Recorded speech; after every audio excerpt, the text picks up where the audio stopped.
This is the Nursing Home Abuse Podcast. This show examines the latest legal topics and news facing families whose loved ones have been injured in a nursing home. It is hosted by lawyers Rob Schenk and Will Smith of Schenk Smith LLC, a personal injury law firm based in Atlanta, Georgia. Welcome to the show.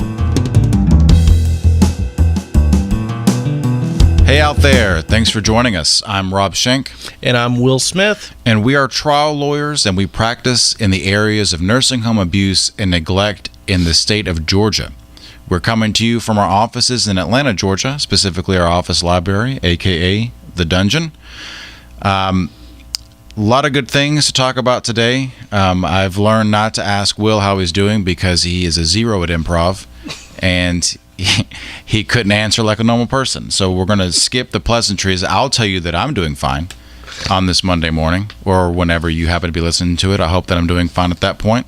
Lots of interesting topics today for the Nursing Home Abuse Podcast. Again, if you're a new listener, this is a video podcast, meaning that you can either watch or listen. If you have chosen to listen as your means of consuming this episode, you can do so either going to iTunes or to Stitcher. And if you do that, be sure to subscribe to us, give us an awesome review. Or you can watch us, look at our pretty faces on our website, which is nursinghomeabusepodcast.com. That is nursinghomeabusepodcast.com. Or you can go to our YouTube channel. Like I said, lots of good things today. Lots of good things. Like, who is that? Martha Stewart? Who is like good things? Is that Martha Stewart? I, along with everyone else watching or listening, have no idea what you're talking about. No, it isn't. I feel like Martha Stewart is known for saying like these are good things. Like it's a good thing, right? Did I make that up, or is that Oprah? So. I think so. Some powerful woman with a lot of money and an entertainment group behind them says something along the lines of it's a good thing. I'm pretty sure. All right. If not, it starts on this episode. Right. You heard it here first. You heard it here first.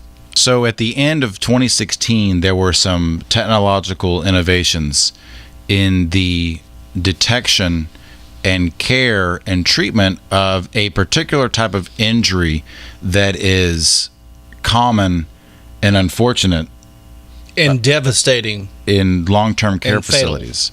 Yeah. And that injury is the pressure ulcer, more commonly known as the bedsore. And also called a decubitus ulcer.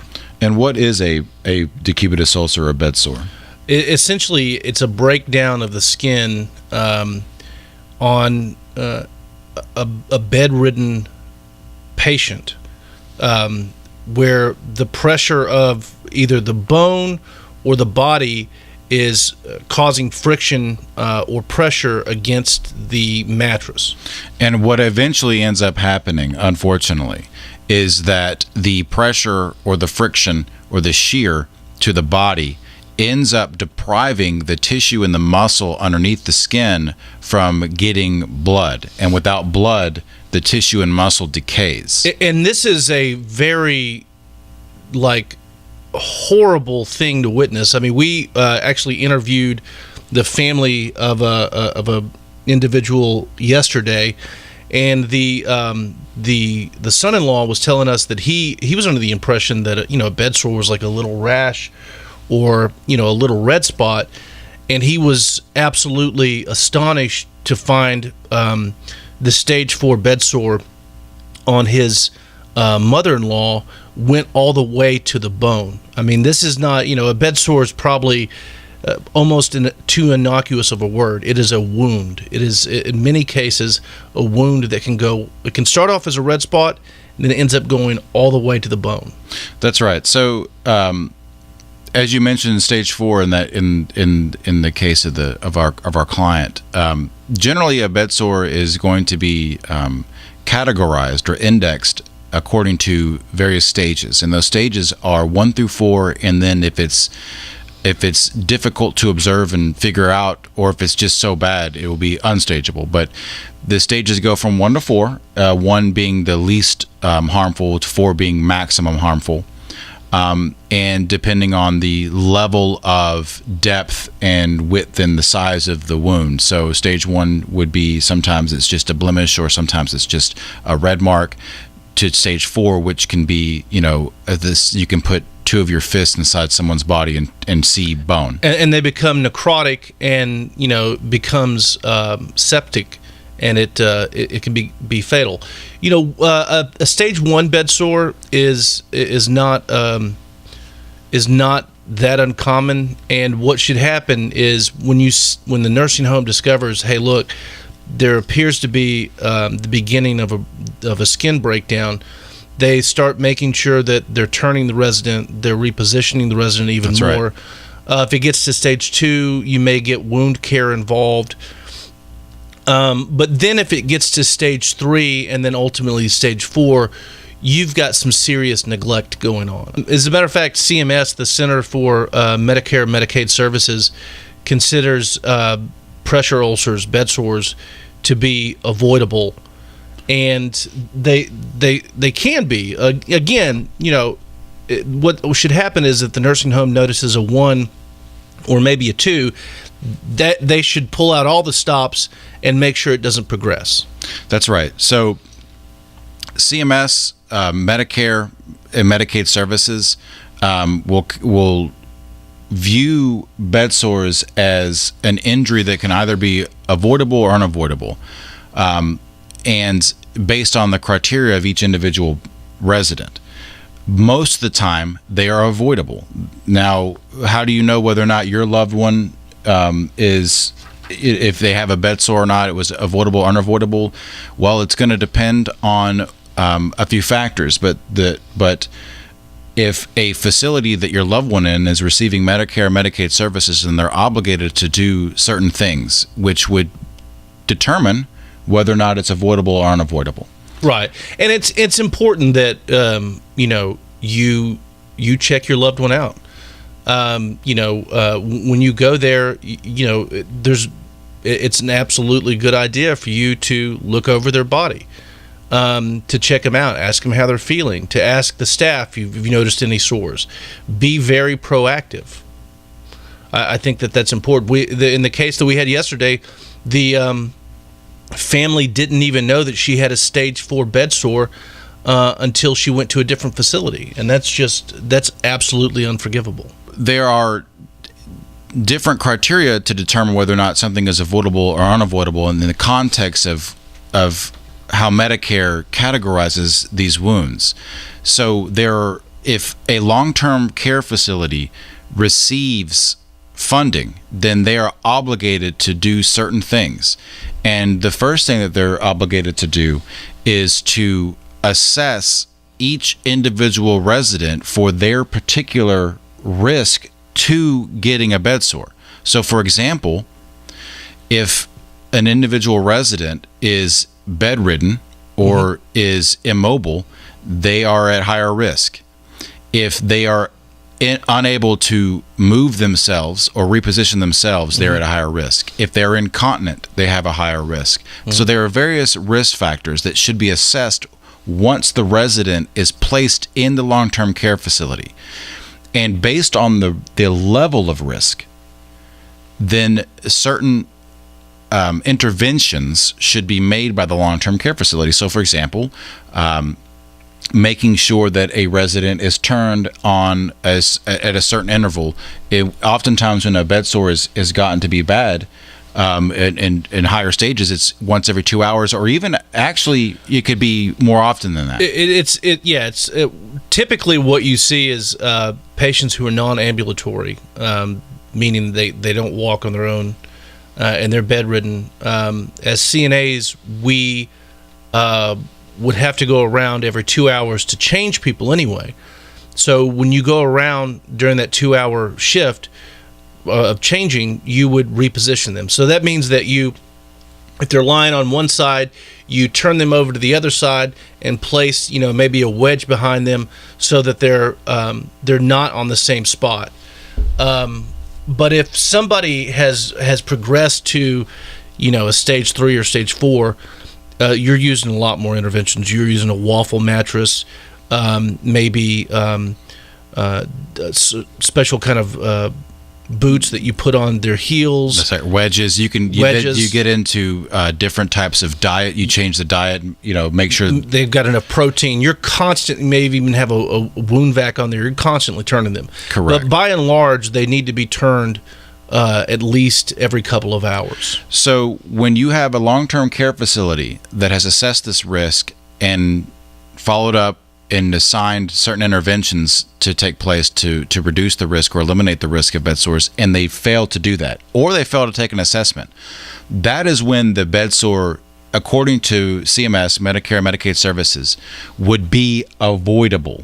Okay, so now there are bedsores that are unavoidable, where the long-term care facility does all those things, does the assessment or does a good assessment, and does appropriate interventions, and that it still happens. That is unavoidable, and generally there's no claim there. But for the most part, if a long-term care facility is doing all these things, it's going to avoid the bedsore. Yeah, I mean, it is certainly possible that an individual could come in and they use what's called the Braden scale to determine their likelihood for or at what level they are for developing a bedsore.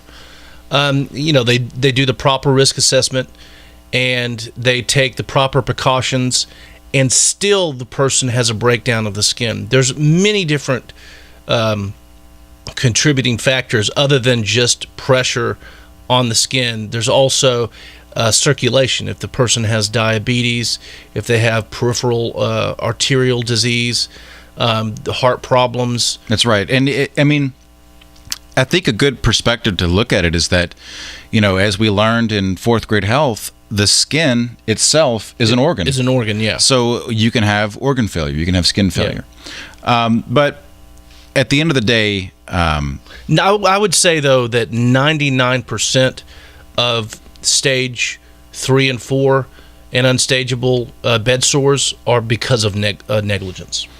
I would agree anecdotally with the fact that if you've made it to that level, then the person that's taking care is not doing what they're supposed to do. Yeah, and it's typically it's the interventions and procedures to avoid the bed sore where you find the negligence. That's Even right. if they've done a proper assessment, they still fail to properly execute that, because you got to think the person doing the assessment puts it in a chart, and then they rely on the rest of the staff, which is oftentimes understaffed, to carry this plan out, and that just doesn't happen. That's right. So the effects of a stage 3, stage 4 unstageable bed sore, pressure ulcer, decubitus ulcer can be catastrophic. So as you can imagine, you have dying and decayed tissue, dying and decayed flesh, dying and decayed muscle,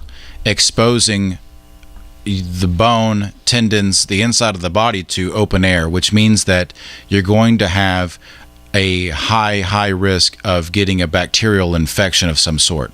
So that can oftentimes be the grave consequence of a bed sore, that is sepsis or other infections of the bone, the muscle, or the blood. When that gets in the system, it can shut your entire body down. Yeah, it's fatal. I mean, septic shock is, at least anecdotally, ends up being the number one result of a stage 4 bed sore in our experience. That's right. So now that we have a little bit of a better understanding of what a bed sore, what a pressure ulcer is, and what type of wound it is, and what it can do if it's not treated properly, one of the red flags, or one of the catalysts for bed sores, pressure ulcers, is moisture, which can lead to quicker breakdown for someone that is laying in bed or sitting in a wheelchair.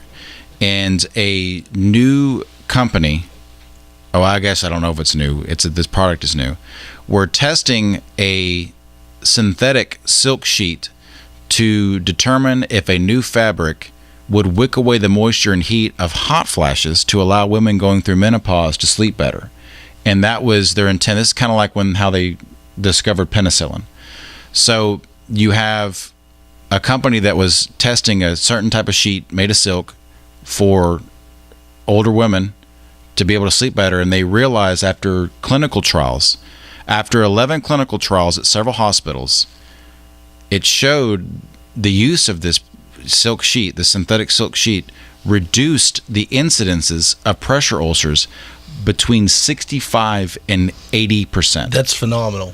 Right. That's just amazing to me that, you're trying to do one thing and you end up discovering a method or treatment for another thing. It's kind of like, what is that stuff that you get on your face? Botox. Yeah. So Botox, as we all know, or at least Will knows, is you get Botox to reduce the effects of wrinkles on your face. Mm-hmm. So, I think, what is it, Kenny Rogers, Joan Rivers. Yeah, anybody that's a celebrity and older. Yeah. Those two are definitely celebrities. Yeah. But they would get the Botox injections, but, of course, thousands of injections later, these doctors with their clients coming back and saying, hey, my wrinkles are gone, but also my migraine headaches are gone. Yeah, discovered it works on migraines. They discovered that Botox works to reduce the symptoms of migraine headaches. And so it's an incidental benefit for something that, anyway, evidently this company was trying to find how to make, our senior ladies sleep better. And they realized that they have come upon a preventative measure for bedsores. And I think that's fantastic. So it looks like here that the reason why the synthetic silk works better is because it looks like traditional cotton sheets, the short fibers of cotton break down with use and become abrasive. And so when they're abrasive and get wet with moisture, it gets sticky and creates torque and shear. So, that's the science behind why moisture can be deadly in terms of, sitting there on those sheets. But that's an interesting thing. So, according to the company Precision Fabric, we set out 7 or 8 years ago to develop a product that would be incredibly kind to the skin and that would manage the moisture and friction and shear. And we learned after doing clinical trials that we have something special. So, let's see. It looks like FDA has not approved it yet. They are seeking a patent on it, and this is just the beginning, according to a spokesman for the company. That's going to be interesting to see how that plays out. What's also interesting is another device that was also originally used for something else, and that was technology that was devised for the Mars rover has found its way into a medical device that can detect bed sores. Not prevent them, but it detects them several days, up to 4 days sooner, using technology that was designed by NASA. So that's pretty interesting. Yeah, so looks like here the new wireless device is able to detect the pressure sores up to 10 days before they appear on the skin surface, giving clinicians time to treat them before they become problematic.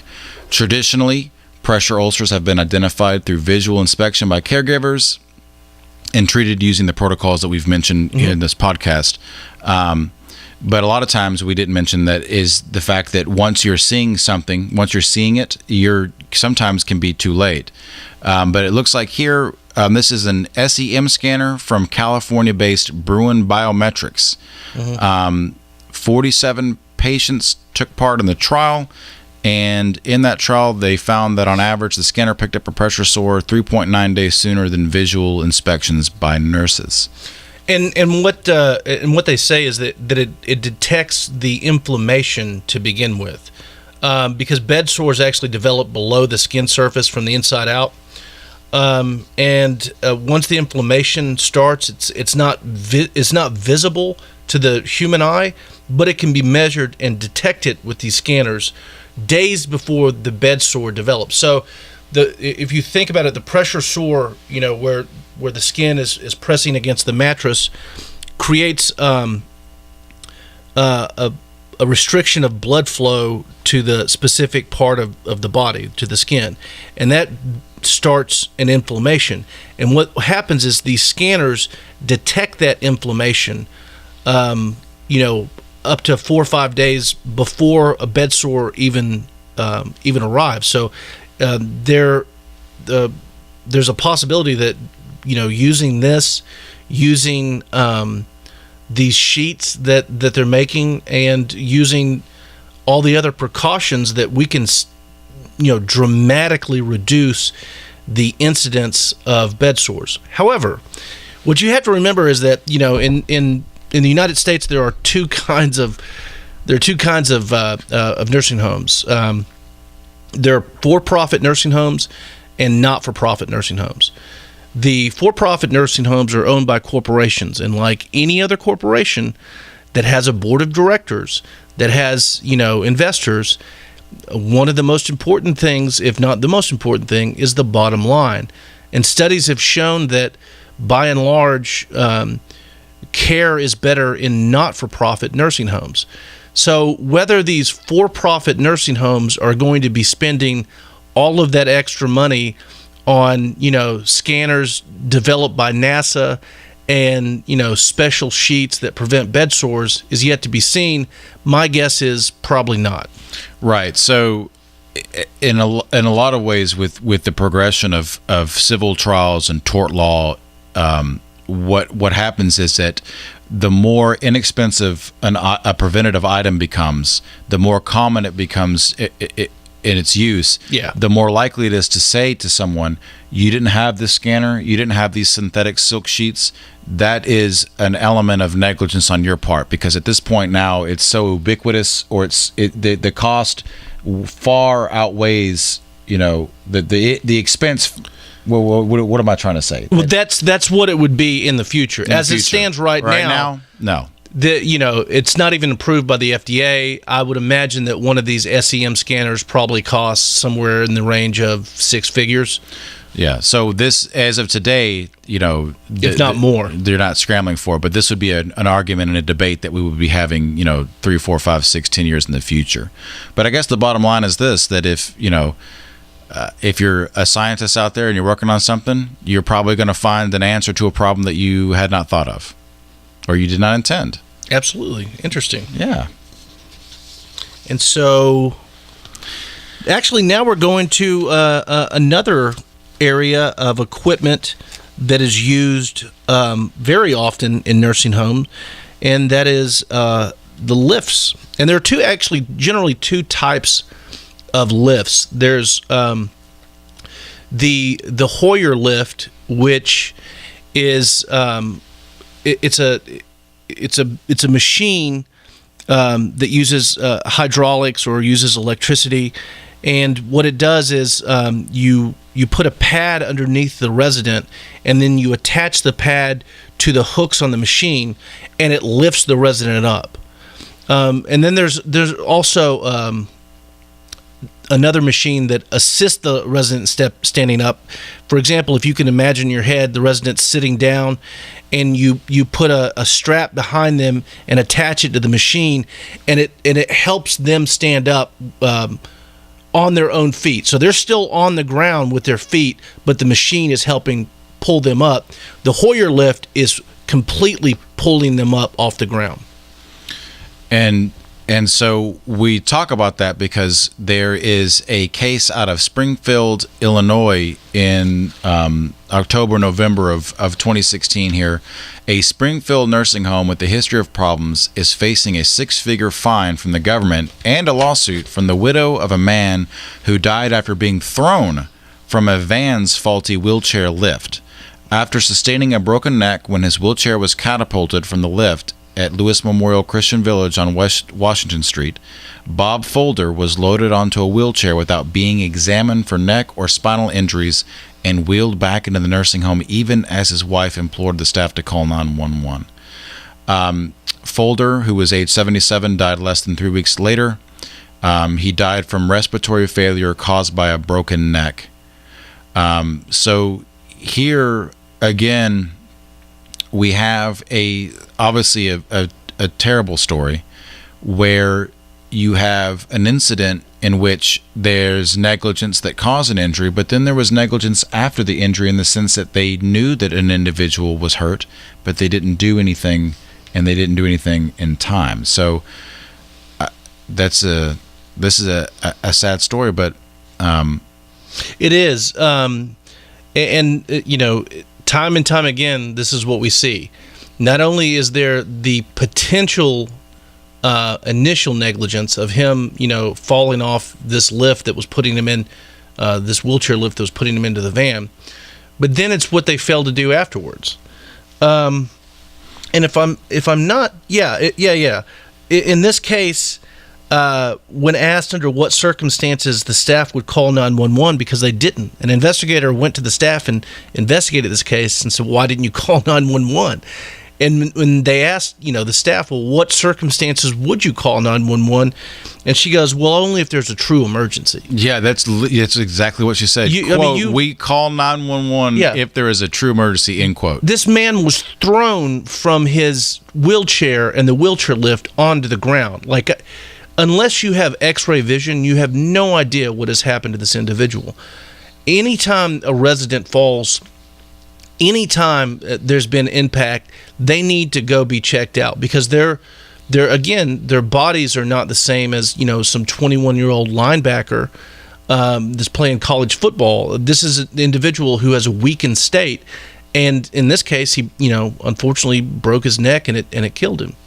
Yeah, and so in terms of whether or not he should have fallen in the first place, sometimes that's a hotly contested issue. Sometimes you can't prevent every fall, but in this case, the Illinois Department of Public Health issued a $50,000 fine over the incident after investigators found that the lift had broken parts and had not been properly maintained. So the issue of whether or not he should have fallen off the lift or been thrown from the lift, I mean, that's open and shut in terms of from the eyes of the government, I can tell you that. Yeah.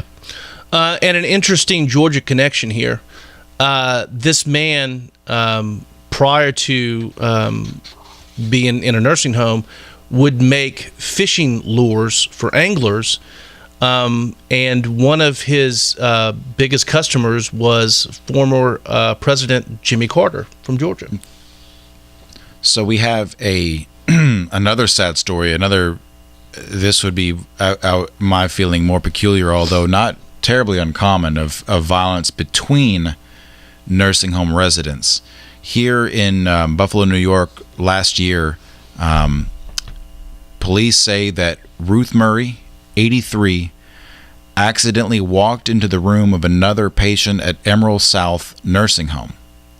A fight broke out between Murray and the other resident, who was male. Murray herself has Alzheimer's. The older man ended up killing Murray. So you have one resident with Alzheimer's walking into the room of another resident, and obviously who also lacks mental capacity, and it ended up in her death. So criminal charges were brought by the Erie County District Attorney, but after investigating, they are not going to accuse the crime. Yeah. He's not going to face charges because he doesn't have the mental capacity for criminal intent. And just a quick criminal law background: you have to do the guilty act, which is the actus rea, and you also have to have the guilty mind, which is the mens rea. So in this case, even though he committed a guilty act, clearly if he's got dementia or Alzheimer's, he doesn't have the requisite mens rea to be held guilty. That's right. But and this is for the actual violation of a criminal statute. This is not to say that the nursing home would not be liable for that's a whole different matter. Civil liability for this matter. So in this case, I'm not saying that because we don't have enough facts here, but if the nursing home knew that they should have separated these two individuals, or there's some history of violence with one towards another, then that might open the facility to a lawsuit on behalf of the deceased in a negligence claim. So you have the difference between criminal and civil, which will probably end up being a topic for another podcast. Yeah, absolutely. Well, it's an interesting, sad but interesting situation, and unfortunately, it happens. It happens, very frequently. You've got individuals that don't know where they are. They don't know. They get confused. They get confused. They get frustrated. They get angry, and they lash out. And they lash out at the residents. They lash out at the nursing home staff. They lash out at other people's families. And it's just a sad situation. I mean, the only thing that you can do is just be vigilant and situationally aware. And in a case like this, if that nursing home wasn't vigilant and situationally aware, then they might be liable. Otherwise, sometimes you just can't. Humans are humans. You can't predict what they're going to do. I would like to think of myself as situationally aware, and at this time, I am aware that we have come to the end of this particular episode of the Nursing Home Abuse Podcast. As always, you can either consume this podcast through Stitcher or iTunes in the audio portion. You can check us out there, subscribe to us, leave us a good review, or you can watch this podcast. Watch us as we bring you the news and information.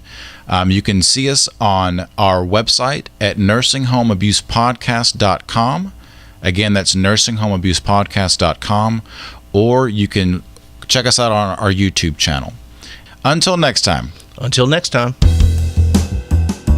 Thanks for tuning in to the Nursing Home Abuse Podcast. Please be sure to subscribe to this podcast on iTunes or Stitcher, and feel free to leave us some feedback.